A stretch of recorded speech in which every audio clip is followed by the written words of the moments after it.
네, 사장님. 예. 우리 국토부가 국가균형발전의 핵심적 주무부처 맞죠? 예, 예. 예. 그리고 이 국가균형발전의 핵심은 혁신도시 건설과 공공기관 지방 이전이 가장 핵심적 역할이었습니다. 맞죠? 예. 그런데 우리 도로공사는 국토부 산하기관이지 않습니까? 예. 도로공사에서 2014년도에 지방 이전을 완료했죠. 김천으로. 예. 근데 2015년도에 EX 스마트 센터를 동탄에 건축을 합니다. 예. 그리고 그곳에 스마트 도로 연구단을 신설해서 29명을 채용을 하고요. 2020년도에는 국가공통 빅데이터 구축 추진단을 신설해서 22명을 또 합니다. 즉 수도권에 즉 동탄에 51명의 도로공사 직원들이 잔류하고 있는 상황입니다. 알고 계시죠? 예. 예. 이건 혁신도시법 제4조 3항에 관련되어서 문제가 있는 거죠? 저는 뭐 그런 측면보다도 예. 공공기관이 자. 지방에 이전했다고 그래서 자, 잠깐만 그러면 보시죠. 예, 필요 최소 기관 또 기능상 잔류할 필요가 있는 이런 것은 최소한의 범위 내에서 혁신도시법 제4조 3항에 보면 수도권의 신규 인원 잔류, 기존 잔류 인원의 증가 등이 있을 때는 소관 부처에 보고해야 된다고 되어 있어요. 예. 예. 여기 도표 보시면 안 나오죠? 예, 예. 국토부에 변경 요청을 하고 균형위에 승인을 받아야 됩니다. 예. 받으셨어요? 그게 아마 안 받으셨어요? 그래서 잘못됐다라고 말씀을 드리는 겁니다. 예. 잘못된 거잖아요. 그런 면이 좀 있었는데 그런 면이 있는 게 아니라 명확하게 예. 요청도 하지 않았고 승인도 받지 않았다. 착오가 있었던 것 같아요. 그때 자, 당시에. 다음 거 보면 2014년 9월 30일 날 최종 변경 신고를 하고요. 예. 그리고 그동안 쭉 관리카드 신고를 하지 않아요. 15년도부터 20년, 21년까지. 그러다가 작년에 보고 체계를 해서 51명 있다. 근데 현원이 55명이다. 예. 라고 보고를 합니다. 이건 잘못된 거예요. 시정을 하셔야죠. 예. 예. 시정을 하시고 국토부도 이에 관련된 부분들을 직무유기하지 마시고 시정 요청을 할 책임이 있어요. 관리할 책임이 있다는 거. 국토부 뒤에 직원분들 나와 계시죠? 예, 알고 계시고요. 다음으로 호남고속도로 확장공사 관련해서 약간 말씀드리겠습니다. 다행히도 광주 시민들의 오랜 수건 사업이었던 호남고속도로 확장공사, 영봉 IC라는 곳을 포함해서 공사가 이제 시작이 됩니다. 그런데 이 총 공사비가 약 8천억 정도 되는데 4천억 정도를 광주시가 분담을 해야 됩니다. 그럼에도 불구하고 지역업체가 참여하기가 굉장히 힘듭니다. 광주 시민의 세금이 약 50%가 투입이 되는데 광주업체는 참여하기가 쉽지 않거든요. 그래서 계속 요구를 했더니 장비 및 인력에 대해서 지급 자재에 대해서 최소한도로 지역업체를 많이 하겠다라고 말씀을 주셨어요. 저는 이건 두 가지 요구인데 하나는 이행이 돼야 된다. 또 하나는 추가적 방안을 검토해 주셔야 된다. 보다 더 확대할 수 있는 방안을 검토해 주셔야 된다고 생각하는데 사장님 의견은 어떠세요? 뭐 다 동의합니다. 다만 그게 이제 공정거래법도 위반 소지도 있는 부분이 있기 때문에 네. 착공 단계에서부터 24년도부터 착공하니까 착공 단계에서 그런 말씀들 여러 가지 필요성이나 확대 방안은 저도 공감하기 때문에 저도 적극적으로 좀 들여다보도록 하겠습니다. 네, 감사합니다. 제가 질문 안 하면 오늘 한 말씀도 안 하실 것 같아서 이사장님. 네. 네. 자동차 검사를 하는 이유는 무엇입니까? 자동차 안전도 확보하기 위해서 하고 있습니다. 그렇죠. 네. 그러면 수리 검사는 아시죠? 네, 알고 있습니다. 알고 있죠. 네. 만약에 자동차 검사라든가 수리 검사를 하지 않을 경우 자동차가 살인 무기로 변형될 수도 있죠. 예, 예. 예, 그건 잘 아실 거고요. 네. 그러면 전소 차량에 대해서도 잘 아시죠? 네, 알고 있습니다. 예. 그런데 이거 전소 차량은 보험사에서 전소 처리하는 차량이잖아요. 네, 네. 그래서 폐차를 하거나 이전 매각을 하거나 네. 그렇게 합니다. 네, 네. 그런데 다음 도표 보실래요? 지난 5년간 통계입니다. 전 보험사 전소 차량이 48만 대인데 여기 폐차가 41만 대였고 이전 매각을 7만 대 정도 했어요. 이거 수리 검사를 했죠. 그런데 이게 프로세스인데 현 실태는 그렇지 못합니다. 다음 화면 보여주세요. 현재는 수리 검사를 받고 매매한 데가 2만 5천 대인데 수리 검사를 받지 않고 매매된 것이 8천여 대 정도 되고요. 그 다음에 미확인 차량이 3만 8천 대 정도 됩니다. 즉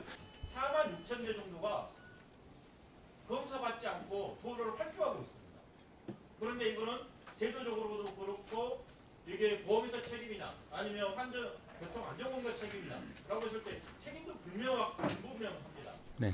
그런데 시민들은 국민들은 위험에 노출되어 있습니다. 네. 여기다 시정을 해야 되지 않을까요? 네네. 어떻게 시정을? 그 한번 사항에 대해서 저희들이 수리 검사에 대해서 지금 교육을 좀 검사하는 직원들의 교육이나 현장 교육을 많이 하는데 그거에 대해서 제도 개선 방안에 대해서는 살펴보겠습니다. 예. 종합 전까지 좀 네. 보여주시기 바랍니다. 그렇게 하겠습니다.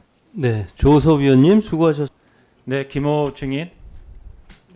엊그제 1일차 국감에서 장례축에 대해서 제가 질의를 했었습니다. 네. 기억나시죠? 네. 최종 예타 보고서, 그다음에 국토부에서 공문, KDI 질의 회신 여러 공문과 계획서에서 서울 양평 고속도로 사업 목적 및 기대 효과가 서울 춘천 고속도로 교통 정체 해소, 네, 맞습니다. 두물머리 교통 정체 해소라고 맞습니다. 되어 네. 있었습니다. 네.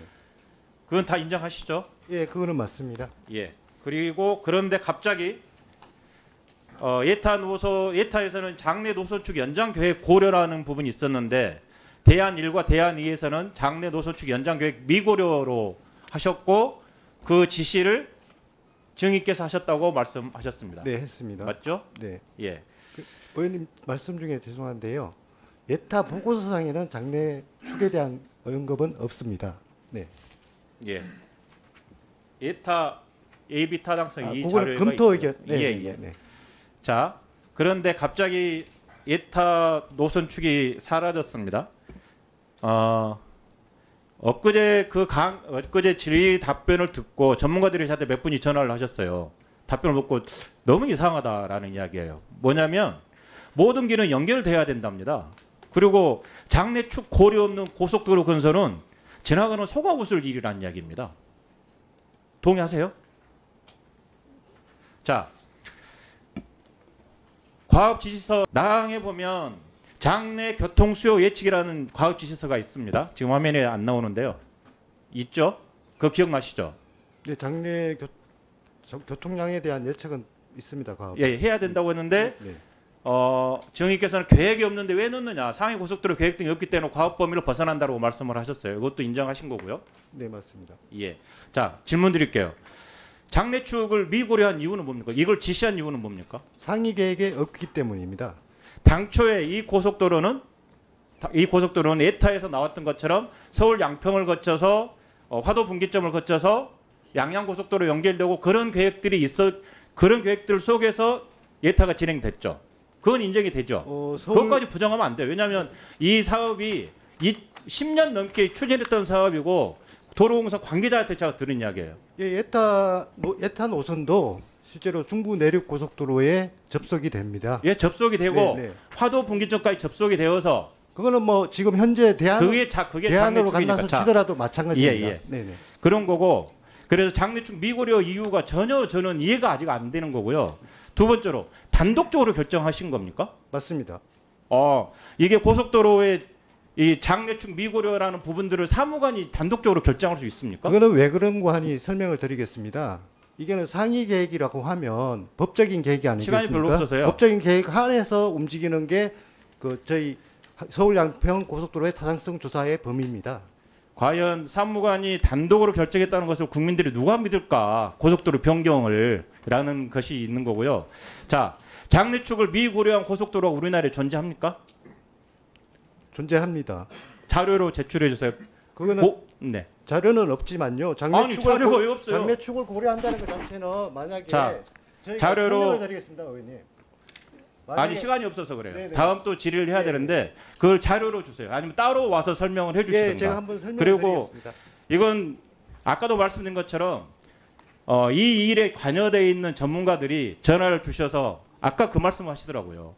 장내축 고려 없는 고속도로 건설한다는 건 진짜 지나가는 소가 웃을 일이라는 이야기예요. 국민들이 그렇게 생각하세요.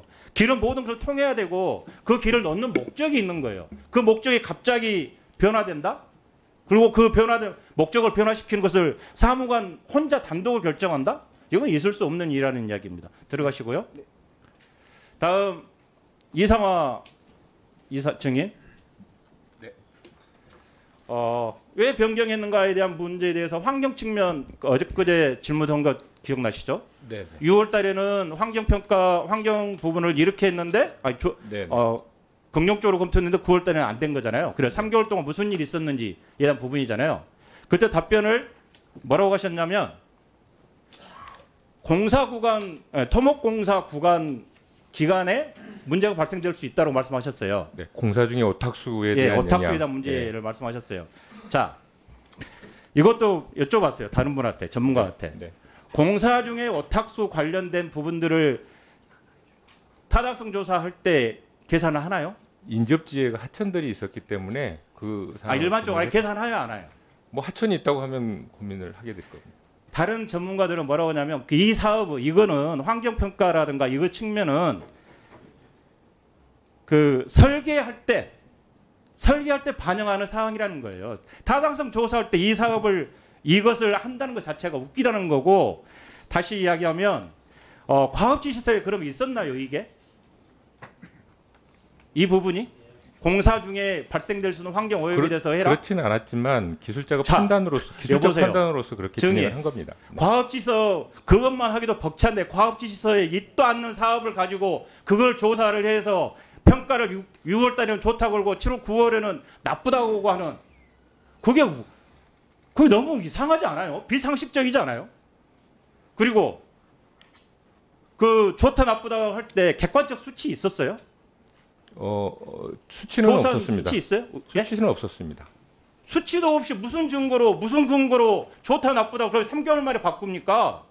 이건 말이 안 되는 거예요. 그리고 과업지시서에도 있지 않는 사업을, 읽지 않는 과업을 본인들이 알아서 설계 시에 반영이 될 사업을 공사 중에 오탁수 발생해서 환경 오염이 있을 수 있으니 6월 달에는 좋다겠다고 9월에는 나쁘다. 이게 뭐냐면 저 3분 더 좀 이따 제보 충질이 안 하고 지금 하겠습니다. 마무리 짓게요. 그거는 예. 가능합니다. 아까 안 썼기 썼어요. 때문에 안 쓴 걸 지금 플러스했기 때문에. 예. 예. 그럼 그래서 아까 아까 안 쓴 거. 아까 상무님의 답변도 그렇고 상무님 답변 수정계획서를 조작했다고 시인하신 거잖아요. 그다음에 KDI에서 2년간 노선 문제 있다라고 했는데 2년간 했는데 한 번 갔다 와서 문제 있다라고 제안을 하신 거고 그런 거 보면 어떤 유추가 가능하냐면 이 사업에 대해서 모든 것을 미리 정해놓고 거기다 짜맞추고 있다라는 것이 가능합니다. 유추가. 그래서 쭉 지난 과정에서 우리 상임위 할 때 이야기했던 것처럼 미등록 공문도 있고 계산도 틀리고 국토부 수행계획서도 조작 지시하고 기재부 지침도 위반하고 진도 보고서도 허위이고 여러 가지 오류들이 발생할 수밖에 없었던 상황이에요. 왜냐하면 미리 정해진 사안들을 그거를 모든 걸 다 맞춰서 가야 되니까 이런 일이 발생한 거예요. 그러다 보니 오류가 발생하고 변명으로 일관하고 짜 맞춰야 되고 입 맞춰야 되고 서류는 틀리고 사태가 여기까지 온 것입니다. 이거는 아까 이소영 의원님도 말씀하셨는데 저는 그렇게 생각합니다. 땅을 가지고 있는 이익을 추구하고자 하는 누군가로부터 노서 변경을 제안을 받았고 설계업체는 그 제안을 받아들여서 변경을 제안을 하고 그리고 국토부는 장래축 미고려나 여러 가지 사업들에 대해서 이 모든 것이 노선 변경으로 갈 수 있도록 모든 것을 짜맞춰가는 그런 합리적 의심이 있다라는 것이고 그 의심이 저는 가면 갈수록 사실화되어 가고 있다고 생각을 해요. 정말 어떻게 다시 또 이 문제를 이야기해야 될지 말아야 될지 모르겠지만 정말 좀 답답하고 어떻게 해야 될지 잘 모르겠습니다. 진짜 국민들이 이 장면들을 보고 또 이 다른 전문가들이 여러분들만 전문가 아니에요. 다른 전문가들께서 어떻게 보고 계실까? 여러분들 하시는 말씀 그 거짓말들 변명들 과업지시서에 있도 없는 사업들을 평가를 해서 환경성 측면이 안 좋습니다라고 3개월 만에 뒤집고 그걸 누가 믿습니까? 그 객관적 수치 주가라 하니까 수치도 없고 무슨 근거로 환경성이 안 좋다 그걸 했는지 그리고 사무관이 고속도로 종점을 변경을 시킨다? 이건 있을 수 없는 일이죠. 누가 믿겠어요, 그것을. 이상 질의 마치겠습니다.